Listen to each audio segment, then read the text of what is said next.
Megastar dance steps లో grace ఎలా ఉంటుందో అందరికీ తెలిసిందే. డాన్సులకు డెఫినేషన్ లాంటి మెగాస్టార్ ని చూసి ఇన్స్పైర్ అయ్యి డాన్స్ నేర్చుకున్న వాళ్ళు ఉన్నారు. దాన్నే ప్రాక్టీస్ చేసి కొరియోగ్రాఫర్స్ గా మారిన వాళ్ళు ఉన్నారు. అలాంటి one of the top most choreographer Jani master.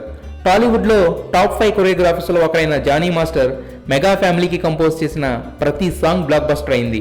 అందుకే మెగా హీరోలు కూడా తమ సినిమాల్లో జానీ మాస్టర్ సాంగ్ కంపల్సరీగా ఉండేటట్టు చూసుకుంటారు. ఖైదీ నెంబర్ 150కి కూడా పిలిచి మరీ ఛాన్స్ ఇచ్చారు. చిరు కాజల్ పై స్లోవేనియాలో షూట్ చేసిన సాంగ్ ని కొరియోగ్రాఫ్ చేసిన జానీ మాస్టర్ అదిరిపోయే స్టెప్స్ తో కంపోజ్ చేశాడట. ఇక చిరు చెలరేగి ఆ స్టెప్స్ వేస్తుంటే ఆనందాన్ని తట్టుకోలేక ఏడ్ చేశాడట జానీ మాస్టర్. నా జీవితం అంతా మెగాస్టార్ స్టెప్స్ చూస్తూనే పెరిగాను. ఇప్పుడు ఆయనకే స్టెప్స్ కంపోజ్ చేస్తున్నాను. నేను క్రియేట్ చేసిన స్టెప్స్లో ఆయన్ని చూసుకుంటుంటే నా మనసంతో అద్భుతమైన భావనతో నిండిపోయిందంటూ తన ఆనందాన్ని అందరితో పంచుకున్నారు. ఇలాంటి సందర్భాలు అందరి జీవితాల్లో రావు. వస్తే మాత్రం ఖచ్చితంగా ఇలాంటి అనుభూతిని మిగిల్చుతాయి.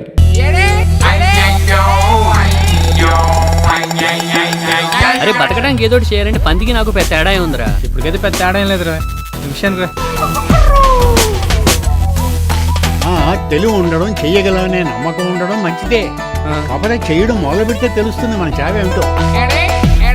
ఎరా పని చేయాలని మూడు వచ్చిన ప్రతిసారి టెంకాయలు కొట్టి శిలాపాలకాలు పెట్టే మంత్రిలా కనపడుతున్నానా?